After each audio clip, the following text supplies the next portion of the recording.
नमस्कार। आई क्वांटम में आप सभी का बहुत बहुत स्वागत है। मेरा नाम है सुविधि और आप देख रहे हैं आज की ताज़ा खबरें बाय द इंडियन एक्सप्रेस। तारीख है 11 अप्रैल और दिन है सोमवार का। आज के एडिटोरियल्स की हम बात करें तो एडिटोरियल्स के पहले मैं एक बहुत सुंदर कोट की तरफ आपका ध्यान आकर्षित करना चाहूँगी, रिटन बाय द रोजी।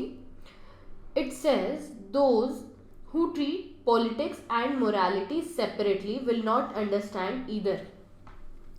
बहुत ही खूबसूरत शब्द हैं कि जो भी पॉलिटिक्स और मोरालिटी अपनी जगह अलग है। जैसे आजकल हम सोचते हैं पॉलिटिशियंस का कि मोरालिटी नहीं रह गई है उनके अंदर।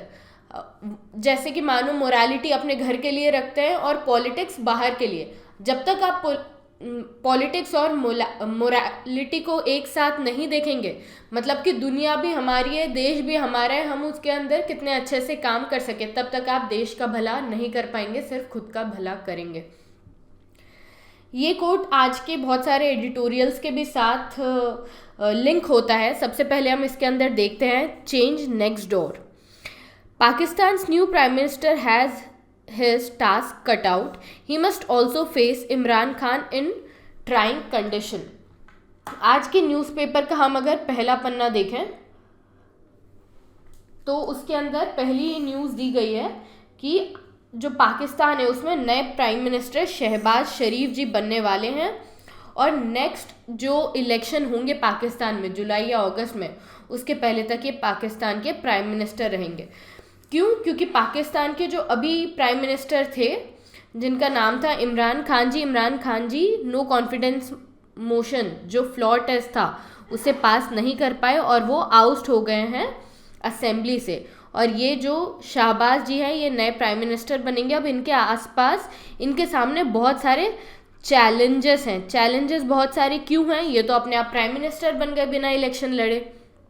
चैलेंजेस इसलिए हैं कि सबसे पहले तो पाकिस्तान की इकोनॉमी की हालत अभी बहुत ख़राब है। सेकंड जो है क्राइसिस चल रहा है वहाँ पर इकोनॉमी और पॉलिटिकल इंस्टेबिलिटी की वजह से लोगों में बहुत ज़्यादा आक्रोश है क्योंकि अनएम्प्लॉयमेंट सबसे ज़्यादा है, एक तो कोविड की वजह से और due to faulty politics of and political strategy of Imran Khan ji जो हमारे लास्ट प्राइम मिनिस्टर थे पाकिस्तान के।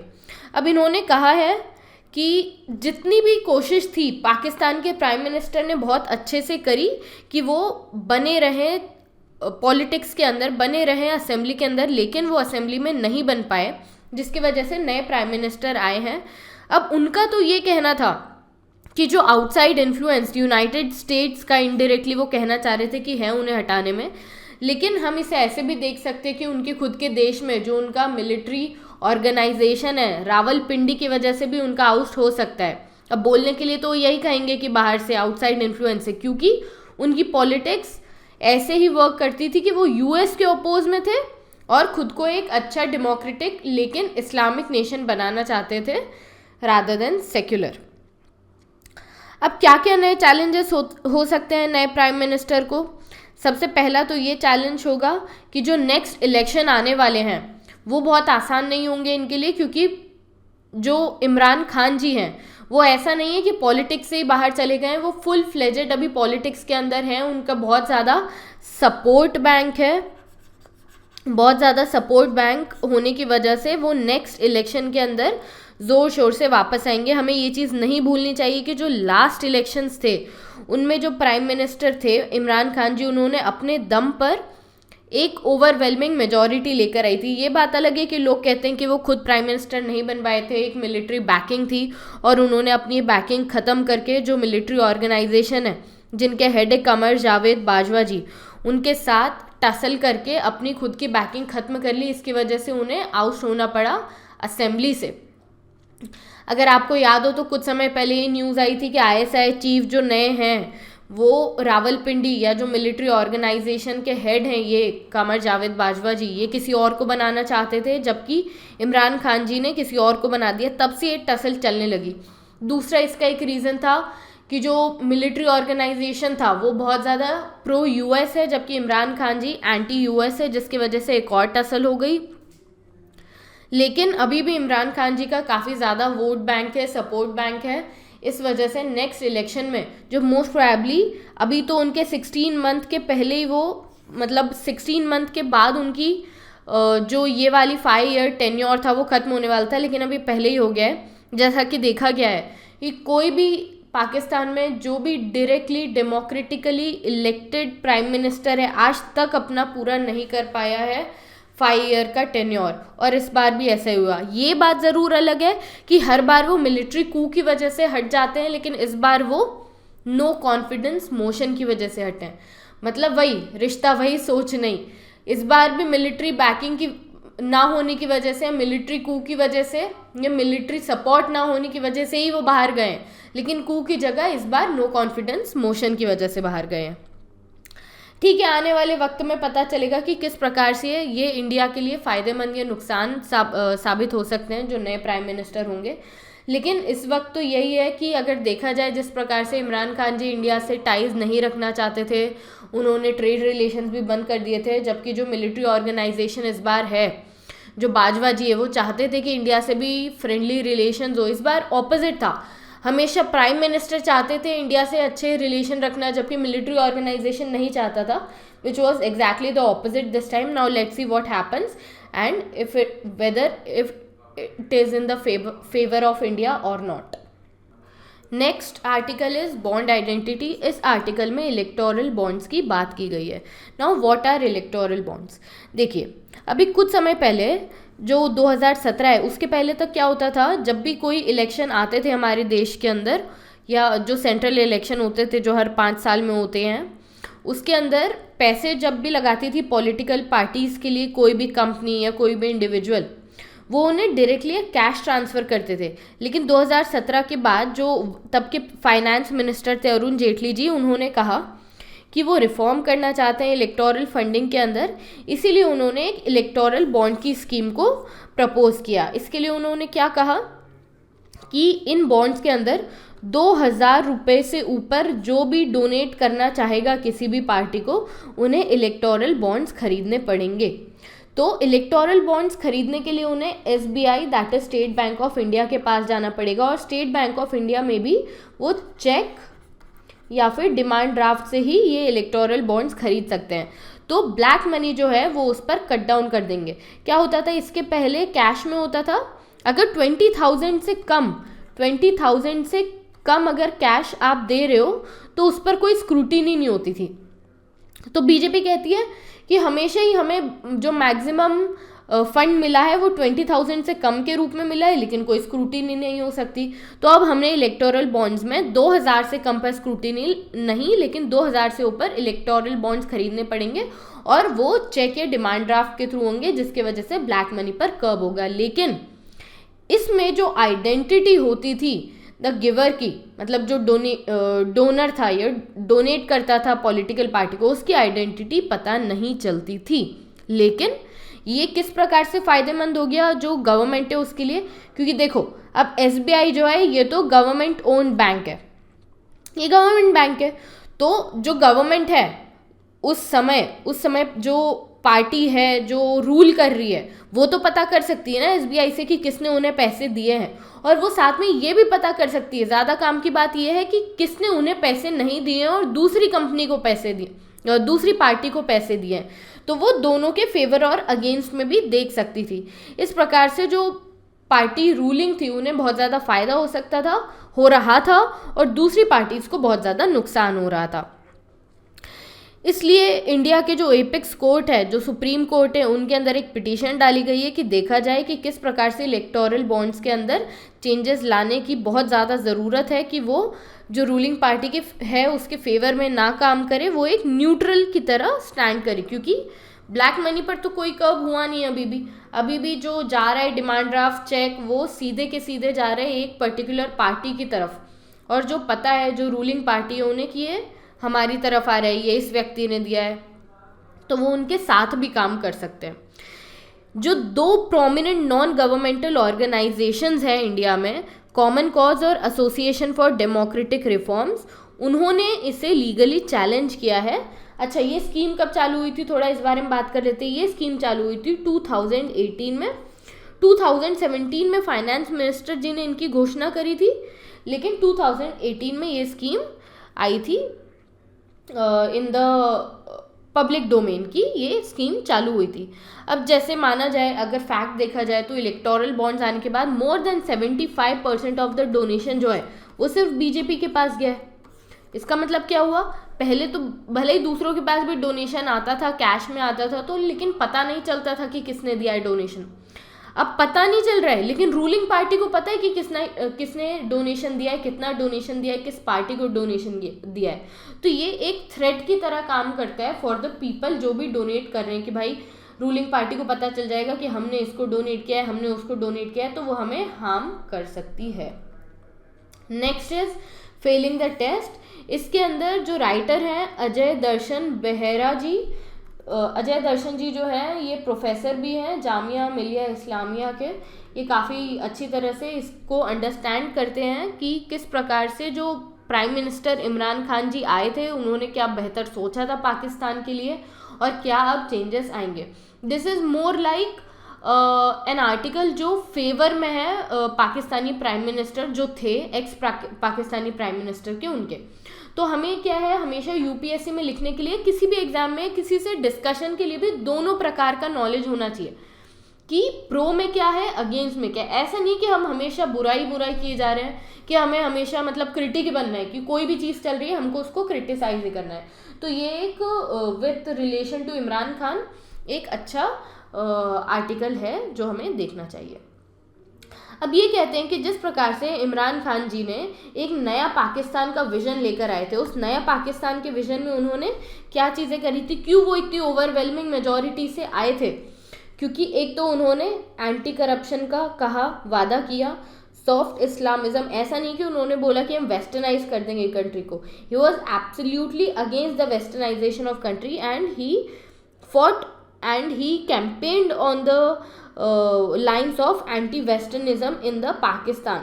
और उन्होंने कहा कि हम पाकिस्तान को बनाना चाहते हैं एक egalitarian, modern, Islamic, democratic, welfare state towards left leaning. Are you getting my point? Egalitarian, सब समान हो, मॉडर्न हो इसका मतलब वेस्टर्नाइज हो बिल्कुल भी नहीं होता है। मॉडर्न हो मतलब न्यू, जो भी टेक्नोलॉजी है, जो फ्यूचर थिंग्स है उसके साथ मिला हुआ हो। ऐसा नहीं मॉडर्न का मतलब हो गया आपने अगर कटे फटे छोटे कपड़े पहन लिए तो मॉडर्न हो गया, नहीं, ऐसा नहीं होता है। मॉडर्न का मतलब जो फ्यूचर को देखकर फ्यूचर की तरफ बढ़े, जैसे कि सोलर पैनल्स, वो भी तो एक मॉडर्नाइजेशन ही है ना, कि पहले जो है हम फॉसिल फ्यूल्स का ज़्यादा यूज़ करते थे, अब हम ज़्यादा जा रहे हैं टूवर्ड्स द ग्रीनर इकोनॉमी। तो इस प्रकार से वो नया पाकिस्तान का वादा करें और उन्होंने काफ़ी ज़्यादा ओवरवेलमिंग मेजॉरिटी को प्राप्त किया पिछली बार।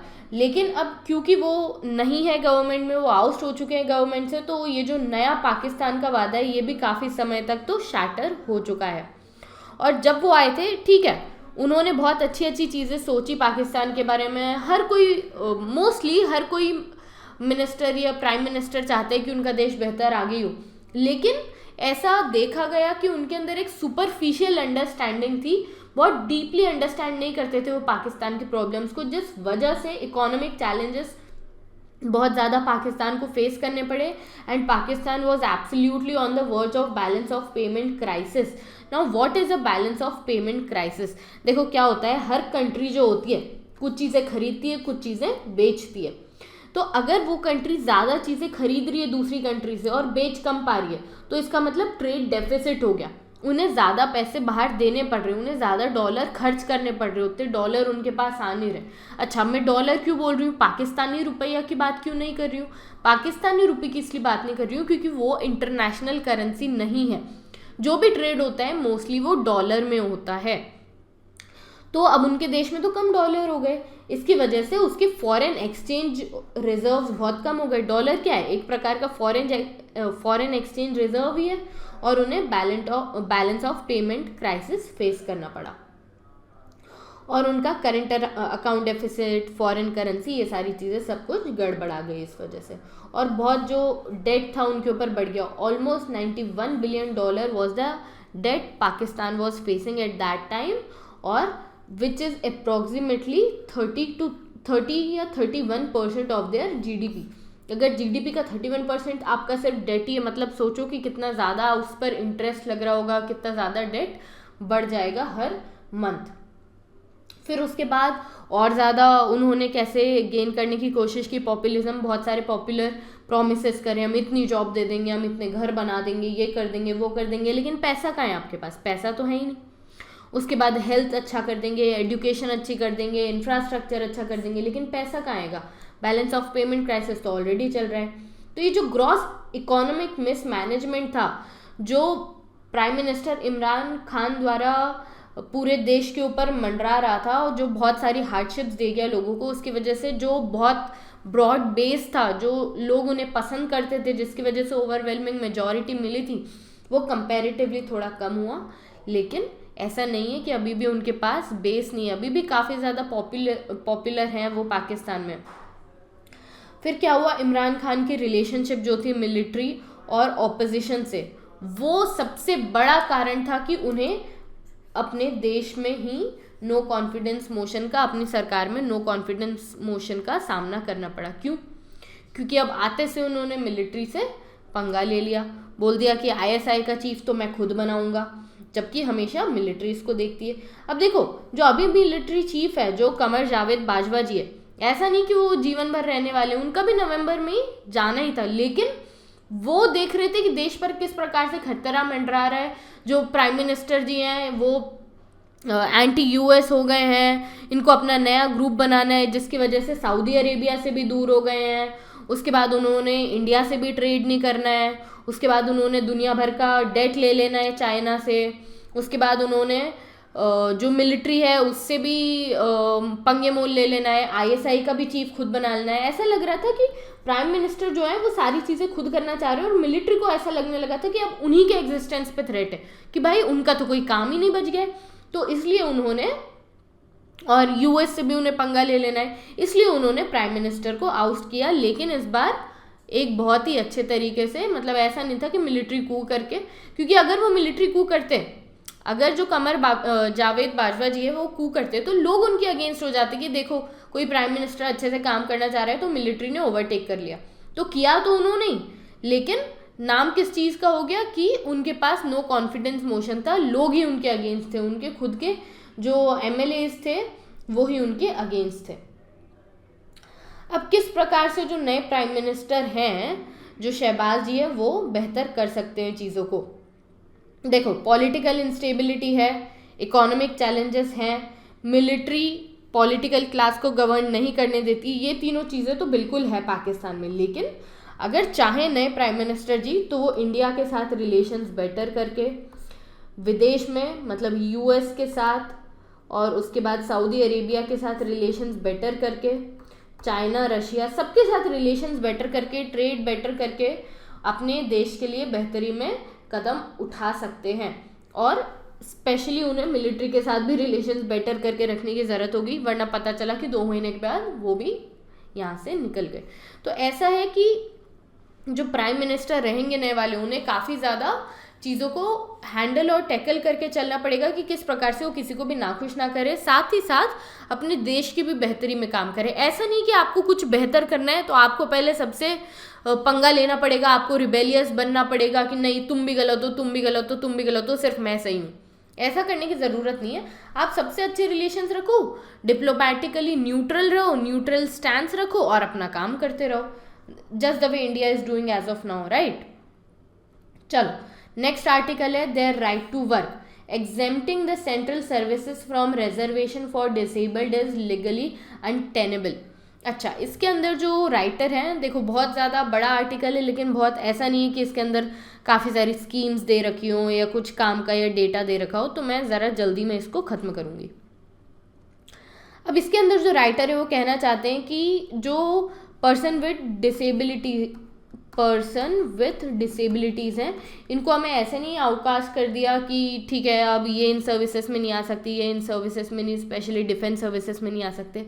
देखो, डिफेंस सर्विसेज के अंदर क्या होता है, एक तो डिफेंस सर्विसेज में होती है कॉम्बैट ब्रांच, एक होती है नॉन कॉम्बैट या फिर ऑफिस ब्रांच। तो एटलीस्ट ऑफिस वाली जो ब्रांच है उसके अंदर जो लोग हैं इन्हें डेफिनेटली आने देना चाहिए जो पर्सन विद डिसेबिलिटी। ऐसा नहीं आप मान सकती हो कि पर्सन विद डिसेबिलिटी है तो आपके मन में जो एक धारणा बैठ गई है कि अच्छा हाथ ठीक से नहीं होंगे या पैर ठीक से नहीं होंगे, वो चल नहीं पाएंगे, तो इन्हें नहीं रखना चाहिए। जैसे ऐसा माना जाता है कि आर्मी में या सेंट्रल या डिफेंस सर्विसेज में एकदम फिट लोग चाहिए, तो हो सकता है कोई व्यक्ति के अंदर कोई स्पाइनल प्रॉब्लम हो या हो सकता है कि किसी को कलर ब्लाइंडनेस हो, लेकिन बाकी चीज़ें तो एकदम ठीक है ना। आप अगर सिर्फ ये सोचकर बैठ जाओगे कि पुलिस सर्विसेज के अंदर नहीं जाने चाहिए इन्हें, या फिर सीआरपीएफ या सेंट्रल डिफेंस सर्विसेज में नहीं जाना चाहिए, तो ये आप एक प्रकार से कैप कर रहे हो पर्सन विद डिसेबिलिटीज़ को।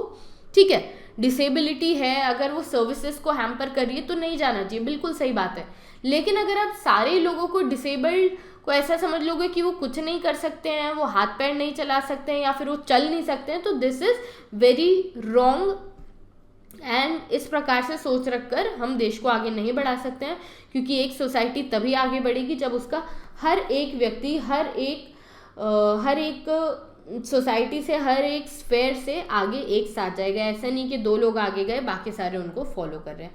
तो इस प्रकार से जो स्टीरियोटिपिकल अंडरस्टैंडिंग है कि वो क्या कर सकते हैं क्या नहीं कर सकते हैं, उसको हमें पीछे छोड़ देना चाहिए और हमें ये रिकॉग्नाइज करना चाहिए कि जो डिसेबल्ड पीपल हैं उन्हें भी राइट टू एग्जिस्ट है and right to work in the world है, just like their able bodied counterpart. जैसे कि जो नॉर्मल लोग हैं जिनके हाथ पैर सब सही सलामत है, उसी प्रकार से दूसरे लोग भी काम कर सकते हैं विच हैव सम और other form of disability in them. Next is the ideas page.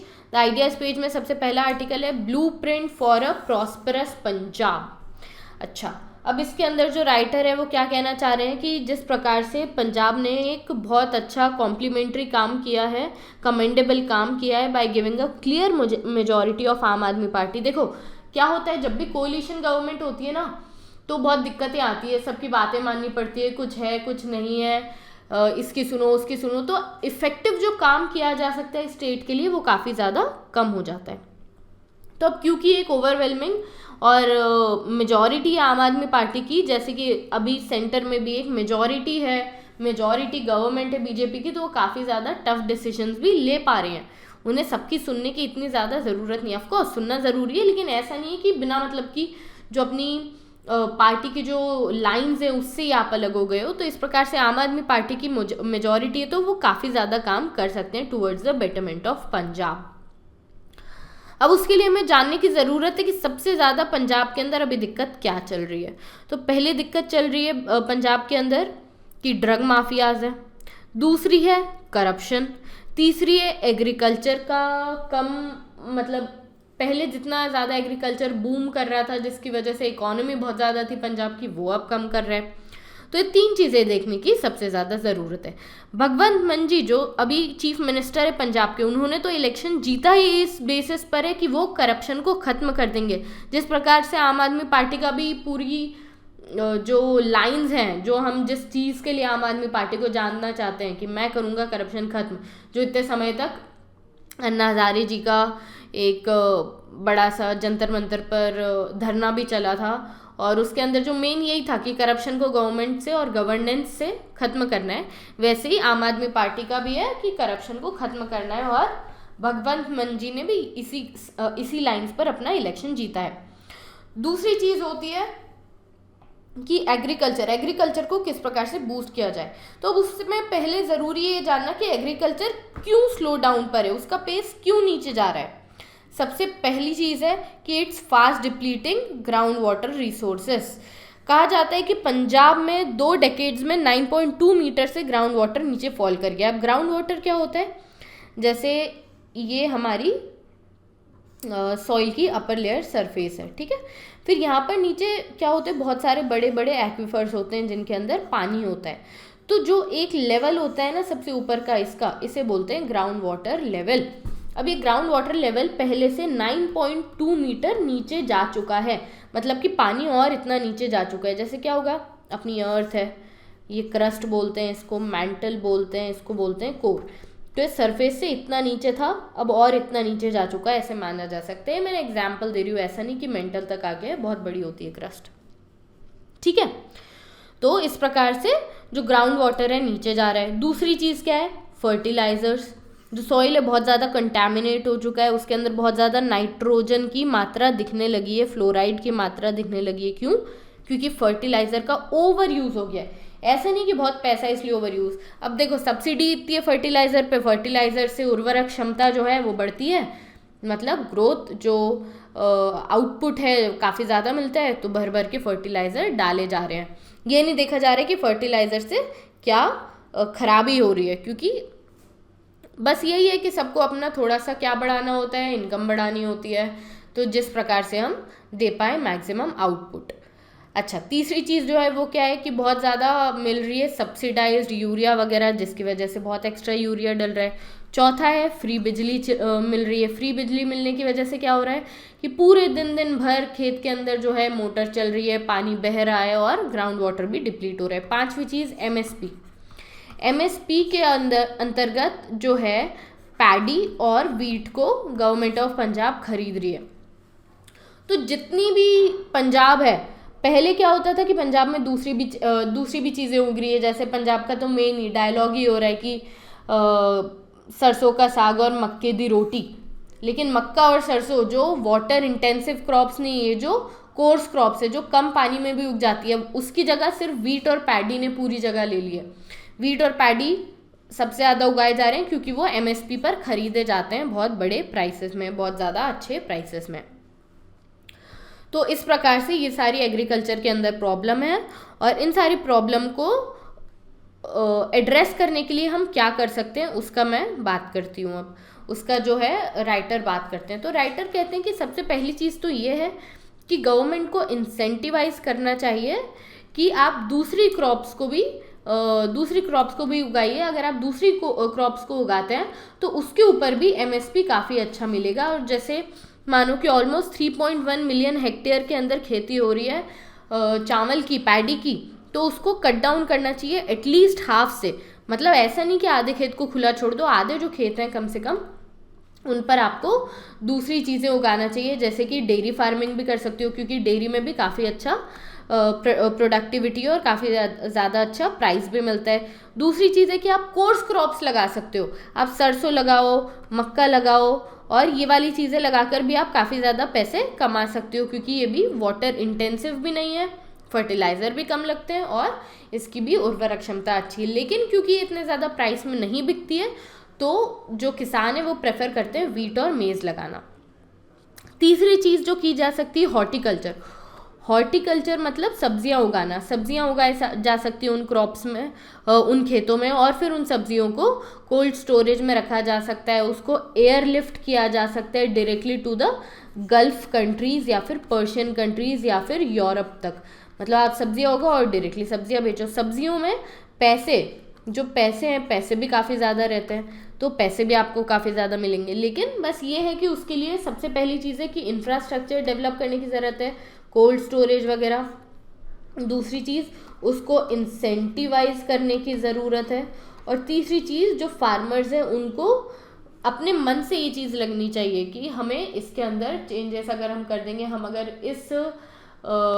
इस डायरेक्शन में जाएंगे तो भी हमारे पास काफ़ी ज़्यादा पैसे आ सकते हैं। तो we should go in this direction also in order to let our children also live peacefully. पता चला कि पूरा पानी खत्म हो गया पंजाब के अंदर जब तक उनके ग्रैंड चिल्ड्रन आ रहे हैं। ये अगर मॉरल और एथिकल चीज़ें दिमाग में नहीं आएगी तब तक वही चलता रहेगा कि फ्री बिजली मिल रही है, सब्सिडाइज पानी मिल रहा है, एमएसपी मिल रहा है, उगाते जाओ, खूब सारा जेनेटिकली मॉडिफाइड क्रॉप्स हैं, वीट है, पैडी है, सब उगाते जाओ। लेकिन this is not sustainable. Future generation को पानी नहीं मिलेगा। ये चीज़ें ध्यान में रखने की ज़रूरत है। और हॉर्टिकल्चर के साथ पल्सेस, ऑयल सीड्स, क्योंकि ऑयल अगर पता हो तो India is the largest importer of oil. तो अगर हम खुद ऑयल सीड्स को उगा रहे हैं, हमारे पास ऑयल, एक तो आत्मनिर्भर भारत के अंदर भी हम हेल्प कर रहे हैं। ऑयल सीड्स और ऑयल को बाहर से बुलवाने की भी ज़रूरत पे कम हो रही है, हमारी डिपेंडेंस दूसरी कंट्रीज़ पर कम हो रही है। जिस प्रकार से अभी इंडोनेशिया में खुद ऑयल क्राइसिस चल रहा है। इंडोनेशिया जो सबसे बड़ा पाम ऑयल एक्सपोर्टर है, उनके खुद के पास ऑयल नहीं उनके देश के लिए। अब हमारे यहाँ ऑयल के प्राइसेस इसीलिए बढ़ गए क्योंकि वहाँ से आ रहा था और वहाँ पर से कार्टेलाइजेशन हो गया, वहाँ पर गवर्नमेंट ने रोक लगा दी तो हमारे यहाँ रेट बढ़ गए। तो इस प्रकार से फ्लक्चुएटिंग रेट को भी हम मैनेज कर सकते हैं अगर हमारे पर डिपेंडेंस कम होगी दूसरी कंट्रीज़ पर। तो ये चीज़ें जो है राइटर कहते हैं in order to make a blueprint for prosperous Punjab again, ये चीज़ें भगवंत मान जी को ध्यान देने की ज़रूरत है। नेक्स्ट आर्टिकल है without a coup, Imran Khan ouster as a prime minister of Pakistan has a silver lining, judiciary performed its role and the army's hand in the matter was settled. अच्छा, जिस प्रकार से पुराने पेज पर या एडिटोरियल पेज पर इमरान खान जी के फेवर में कुछ बातें लिखी गई थी कि किस प्रकार से उन्होंने देश के लिए अच्छा विजन रखा था और देश के लिए अच्छा करने की ट्राई की थी, अब ये इमरान खान जी गए हैं तो इससे क्या क्या बेहतरी हो सकती है इस बारे में केशव मेनन जी कह रहे हैं। तो ये दोनों आर्टिकल अगर हम देखते हैं तो ये एक दूसरे को काउंटर करते हुए आर्टिकल है, तो बहुत अच्छा आपके पास ब्रेन स्टॉर्मिंग का मैटर मिल जाता है। ये कहते हैं कि किस प्रकार से पहले तो पाकिस्तानी प्राइम मिनिस्टर जो एक्स प्राइम मिनिस्टर थे इमरान खान जी, उन्होंने आकर खुद के पैरों पर कुल्हाड़ी मारी है। इतना सारा जो आप आईएसआई के भी क्या बोलते हैं, पाकिस्तानी मिलिट्री इस्टेब्लिशमेंट के भी अगेंस्ट हो गए, यूनाइटेड स्टेट्स के भी अगेंस्ट हो गए। आप इतनी बड़ी बड़ी बातें कर रहे हो कि कोई एक फॉरेन पावर ने आकर हमें बाहर निकाला है। आप ये भी तो देखो, हो सकता है आपके खुद के देश में रावलपिंडी मतलब जो मिलिट्री ऑर्गेनाइजेशन है उन्होंने ये चीज़ रची हो कि आप अपने देश से बाहर जाएं। डेफिनेटली मोस्टली सभी को यही लगता है कि जो रावलपिंडी है उन्होंने ये नो कॉन्फिडेंस मोशन में जो प्राइम मिनिस्टर है उन्हें आउस्ट करवाने की बात रखी थी। ऐसा क्यों हुआ होगा? क्योंकि जो खुद ही की पार्टी के एमएलए एमपी हैं वही अगर दूसरी साइड हो जा रहे हैं तो there has to be a big reason and big hand about it behind it. दूसरी चीज़ ये कहते हैं कि वो काफ़ी ज़्यादा कमेंट करते हैं पाकिस्तानी जुडिशरी को इस बार कि उन्होंने अपना स्टैंड रखा और वो उन्होंने नो कॉन्फिडेंस मोशन और को रखने की बात करी। जिस प्रकार से प्राइम मिनिस्टर ने असेंबली को डिसॉल्व भी कर दिया तो उन्होंने उसे अनकॉन्स्टिट्यूशनल कहा और कहा कि नहीं, असेंबली डिसॉल्व नहीं हुई है और ध्यान रखने की ज़रूरत है कि वापस से असेंबली को बुलाया जाए और उसके अंदर नो ट्रस्ट मोशन जो है उसको पास किया जाए। तो इस प्रकार से बहुत ज़्यादा काम का नहीं था आर्टिकल, क्योंकि वही चीज़ें हैं जिस प्रकार से एक बार अच्छा कहा है एक बार बुरा कहा है उसी चीज़ को। पॉलिटिक्स ऑफ डिसइंफॉर्मेशन, इसके अंदर जो रुचि गुप्ता जी है ये कहते हैं कि किस प्रकार से सोशल मीडिया ने हमारे लोगों को एक दूसरे के आसपास कर दिया है। देश विदेश की सारी खबरें आजकल के जो यूथ हैं उनको भी पता होती है कि देश के अंदर क्या चल रहा है, डेमोक्रेसी कैसे वर्क कर रही है, फंक्शन कर रही है। लेकिन उसका सबसे बड़ा और सबसे डिलीटोरियस इफेक्ट ये है कि पता तो चल गया है लेकिन उसके लिए हो कुछ नहीं रहा है। कि जो आज की यूथ है वो जानती है कि देश में क्या हो रहा है, लेकिन instead of doing something about it कि आप उसके लिए कुछ करो, आप प्रेशराइज करो गवर्नमेंट को कि नहीं आपको इस तरीके से काम करना चाहिए हमारे बेटरमेंट के लिए, आप जॉब्स क्रिएट करो, आप एजुकेशन सेक्टर को बेटर करो। लेकिन क्या कर रही है वो यूथ बैठ के बना रही है मीम बना रही है उसी चीज़ पर बैठ कर कि देखो ऐसा मुंह बनाया डोनाल्ड ट्रंप ने, उसके बेटे ने, जस्टिन ट्रूडो के बेटे ने ऐसा मुंह बनाया। ये कोई बहुत ज़्यादा काम की चीज़ नहीं है। आपको पता चली ये न्यूज़, इंटरनेशनल न्यूज़, ये अच्छी चीज़ है, लेकिन आप उसके लिए कुछ बेहतर करो ना। इन्वायरमेंट की आपको इतनी न्यूज़ पता चल रही है, COP26 हुई, उसके अंदर ये एजेंडा रखा, वो एजेंडा रखा, ग्रेटा थनबर्ग ने इतना ज़्यादा बेहतर काम किया है, तो आप किस चीज़ की बात कर रहे हो? आप उसकी चोटी की बुराइयां कर रहे हो। इंस्टेड आप बात करोगे कि किस प्रकार ने से उस इतनी छोटी बच्ची ने अच्छा काम किया तो हम भी किस प्रकार से बेहतर काम कर सकते हैं। अभी क्या हो गया है कि मिस इन्फॉर्मेशन और डिसइंफॉर्मेशन का एरा चल रहा है। इन्फॉर्मेशन तो है लेकिन एक तो वो मिस इन्फॉर्मेशन है और डिसइंफॉर्मेशन है कि गलत इन्फॉर्मेशन है और ख़राब इन्फॉर्मेशन है। अच्छी इन्फॉर्मेशन कम मिल पा रही है लेकिन जो ख़राब और जो तोड़ी मरोड़ी हुई इन्फॉर्मेशन है वो ज़्यादा मिल पा रही है, जिसकी वजह से एंगर बिल्ट हो रहा है। एंगर बिल्ट होने की वजह से जो आउटरेजेस हमें ज़्यादा देखने को मिल रहे हैं और उसका फ्रूटफुल या जो प्रोडक्टिव चीज़ हो सकती थी वो काफ़ी कम देखने को मिल पा रही है।